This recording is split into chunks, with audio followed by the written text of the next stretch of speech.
1 Corinthians 3:13. அவனவனுடைய வேலைப்பாடு வெளியாகும், நாளானது அதை விளங்க பண்ணும், ஏனெனில் அது அக்னியினாலே வெளிப்படுத்தப்படும். அவனவனுடைய வேலைப்பாடு எத்தன்மை உள்ளது என்று அக்னியானது பரிசோதிக்கும், நாளானது அதை விளங்க பண்ணும். வேலைப்பாடு வெளிப்படும். பார்க்கறதுக்கு எல்லாமே ஒரே மாதிரி தான் தெரியும். ஒரு பளபளக்கிற ஒரு உலோகம், பளபளப்பதெல்லாம் பொன்னல்லன்னு ஒரு பழமொழி உண்டு. பார்க்கறதுக்கு பளபளக்கும், ஆனால் கொஞ்ச நாள் போனால் தான் தெரியும், அது கருத்து போயிடும். ஒரு கோல்டு கவரிங், ஒரு இமிட்டேஷன் பொருள் கொஞ்ச நாள் ஆச்சுன்னா கருத்து போயிடும்.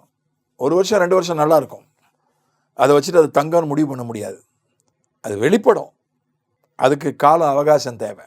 ஒருத்தன் ரொம்ப பக்தியாக இருக்கிறான், பார்க்கறதுக்கு ஒரு பயங்கரமான பக்தியாக இருக்கிறான், ஒரே நாளில் முடிவு பண்ணிட முடியாது. சபையில் குதிக்கிறான், ஆடுறான், பாடுறான், சத்தம் போடுறான், ஆவியில் நிரம்புறான், அந்நிய பாஷை பேசுகிறான், அதை மட்டும் வச்சு அவனை முடிவு பண்ணிட முடியாது. 1 வருஷமாவது பார்க்கணும்.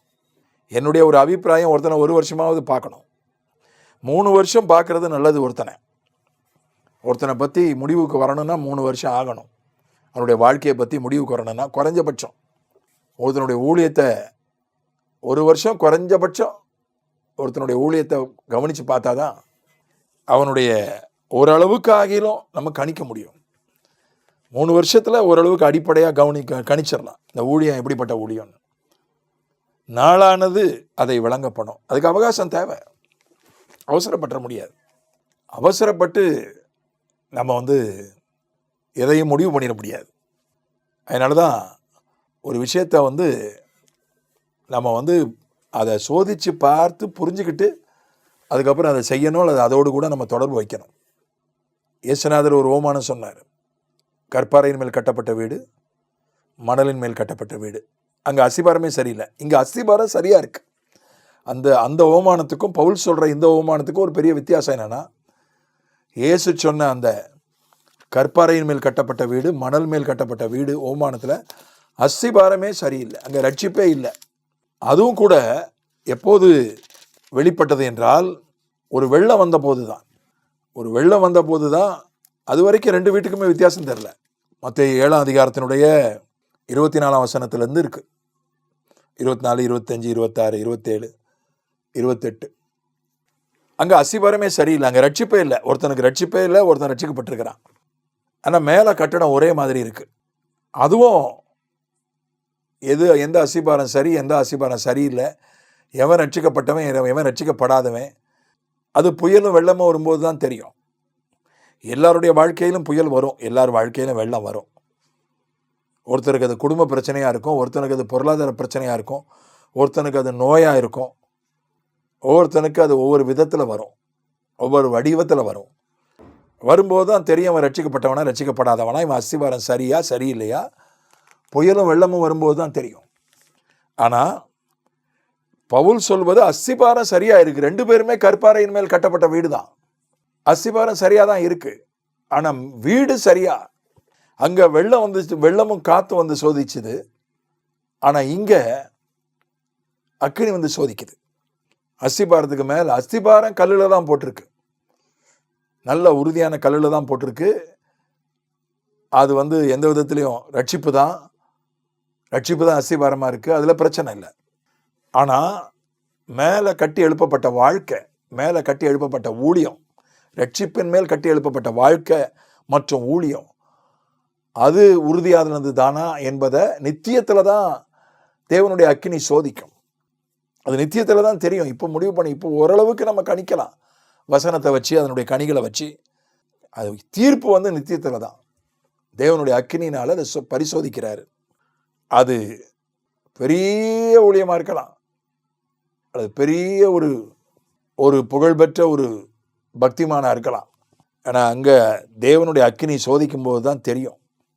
ரட்சிப்பு சரியான ரட்சிப்பு தான், பரலோகத்துக்கு உள்ளே போயிடுவான், ஆனால் ஒரு பலன் கிடைக்காது. நாளானது விளங்க பண்ணும். காலம், அதாவது காலம் என்பது மிகப்பெரிய ஒரு அளவுகோல். டைம் டெஸ்டட்னுவாங்க. டைம் டெஸ்டட், காலம் கடந்து அது நிற்க வேண்டும். நம்முடைய வாழ்க்கை காலம் கடந்து நிற்க வேண்டும், நம்முடைய ஊழியம் காலம் கடந்து நிற்க வேண்டும். நான் செத்ததோடு என்னை மறந்துட்டாங்கன்னா அப்போ என் வாழ்க்கை சரியில்லை. நான் செத்தத்தோட என் ஊழியம் முடிஞ்சு போச்சுன்னா என் ஊழியம் சரியில்லை. அதை காலம் கடந்து நிற்க வேண்டும். நாளானது அதை விளங்க பண்ணும். ஒரு லாங்குவிட்டி இருக்கணும், ஒரு நீடித்த தன்மை இருக்கணும், நம்முடைய வாழ்க்கையிலும் இருக்கணும். நம்ம எத்தனை வருஷம் வாழ்கிறோன்றது அது அதை இது குறிக்கவில்லை. 40 வருஷம் கூட வாழலாம்.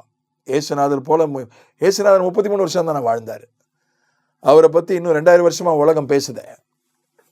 யோவான் ஸ்நானகன் 33 வருஷம் தானே வாழ்ந்தான். அவனை பற்றி இன்றைக்கும் உலகம் பேசுதே. அதனால ஏனோக்கு மற்றவங்க ஆயுசை விட 3ல் 1 பாகம் ஆயுஸ் தான். இன்னைக்கு கணக்கு போட்டு பார்த்தா அவனும் ஒரு 30-33 வயசு தான் வாழ்ந்தான். இன்னைக்கு அவனை பற்றி நம்ம பேசுகிறோமே. அதாவது எவ்வளவு வருஷம்ன்றது ஆயுசு அது குறிக்கலை. தரம், நம்முடைய வாழ்க்கையின் தரம், நம்முடைய ஊழியத்தின் தரம் காலம் கடந்து நிற்கணும். அதுதான் மிகவும் முக்கியமான விஷயம். ஊழியம், அந்த ஊழியம் இன்னைக்கு நிற்கணும். அன்னைக்கு செய்யப்பட்ட ஊழியம் இன்னைக்கு நிற்கணும். மார்ட்டின் லூத்தர் செய்த ஊழியம் இன்னைக்கு நிற்குது. டிஎல் மூடி, ஜான் பெஸ்லி இவங்கெல்லாம் செஞ்ச ஊழியம் இன்னைக்கு நிற்குது. ஏன்னா அதில் மனம் திரும்புதல், மறுரூபமாகுதல் இருந்துச்சு. எவ்வளவோ பெரிய ஊழியக்காரங்க வெறும் அற்புதம், அதிசயம், தீர்க்க தரிசனம், சுகமளித்தல், இது மட்டுமே உள்ள எத்தனையோ ஊழியங்கள் அட்ரஸே இல்லை, மறந்து போச்சு. அப்படி எத்தனையோ பேர் உண்டு. அவங்க வெறும் அற்புதம், அதிசயம், விடுதலை, சுகம், தீர்க்க தரிசனம், வெளிப்பாடு, அதெல்லாம் உண்டு, அதெல்லாம் தேவை. அதை நானும் செய்கிறேன், நானும் விசுவாசிக்கிறேன். ஆனால் அது மட்டுமே இருந்தால் அது நிற்காது. மனம் திரும்புதல், மறுரூபமாகுதல் அந்த ஊழியத்தில் இருக்கணும். அதுதான் காலங்கடந்து நிற்கும். அதனால it should be time tested. Any life, any ministry to be time tested.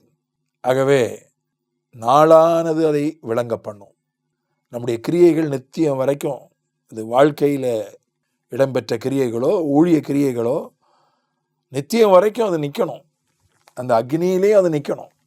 ஆகவே காலங்கடந்து நிற்கக்கூடிய ஒரு வாழ்க்கை வாழ, காலங்கடந்து நிற்கக்கூடிய ஒரு ஊழியம் செய்ய கர்த்தர் நமக்கு உதவி செய்வாராக. ஆமென்.